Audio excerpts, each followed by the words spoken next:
పిచ్చితో యువకులు ప్రాణాల మీదకి తెచ్చుకుంటున్నారు. సోషల్ మీడియాలో హైలైట్ అయ్యేందుకు ప్రాణాలను పణంగా పెట్టి మరీ రీల్స్ చేస్తున్నారు. కొందరు ఆకతాయి యువకులను టీటీడీ విజిలెన్స్ అధికారులు అదుపులోకి తీసుకుని కౌన్సిలింగ్ ఇచ్చి పోలీసులకు అప్పగించారు. ఒడిశా ప్రాంతానికి చెందిన యువకులు తిరుపతిలో కూలి పనులు చేసుకుంటూ జీవనం సాగిస్తుంటారు. జీవకోన ప్రాంతం నుంచి అటవీ మార్గంలో ప్రమాదకరమైన కొండ ప్రాంతంలో వీడియోలు ఫోటోలు తీసుకుంటున్న వీరిని అదుపులోకి తీసుకుని అలిపిరి ఏవీఎస్ఓ రమేష్ కృష్ణ కౌన్సిలింగ్ ఇచ్చారు.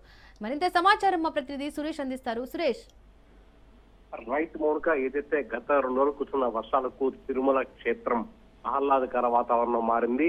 మాలవాడి గుండం సమీపంలో జలదారులు కొనసాగుతున్నంలో కొందరు యువకులు కూలి పని చేసుకున్న యువకులు దేవకోణం నుంచి అటవీ మార్గంలో మాలవాడి గుండం కపితీర్థ ఆలయం పైన కార్తీక దీపం రోజు దీపం పెట్టే స్థానానికి చేరుకున్నారు. అక్కడి నుంచి రీల్స్, వీడియోలు, దృశ్యాలను అక్కడ స్థానిక వాహనదారులు విజిలెన్స్ అధికారులకు సమాచారం అందించారు. వెంటనే వారు అక్కడ అదుపులో తీసుకున్నారు.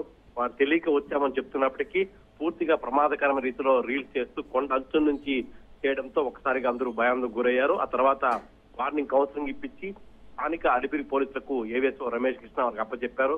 ఇటువంటివి చేయరాదని విజ్ఞప్తి చేశారు. మరోవైపు వారందరూ కూడా తిరుపతిలోని కూలి పనులు చేసే వాళ్ళగా గుర్తించారు. ఎందుకంటే గతంలో పనులు లేకపోవడంతో వాళ్ళ ఆహ్లాద వాతావరణం రీల్స్ చేయడానికి కొండ మీద చేసినట్టు సమాచారం అధికారులకు తెలిపారు. తమను క్షమించాలని వాళ్ళు వేడుకున్నారు. అయితే పూర్తిగా ఈ కౌన్సిలింగ్ ఇచ్చిన తర్వాత వాళ్ళు స్థానిక పోలీసులకు అప్పచెప్పారు. మౌనిక.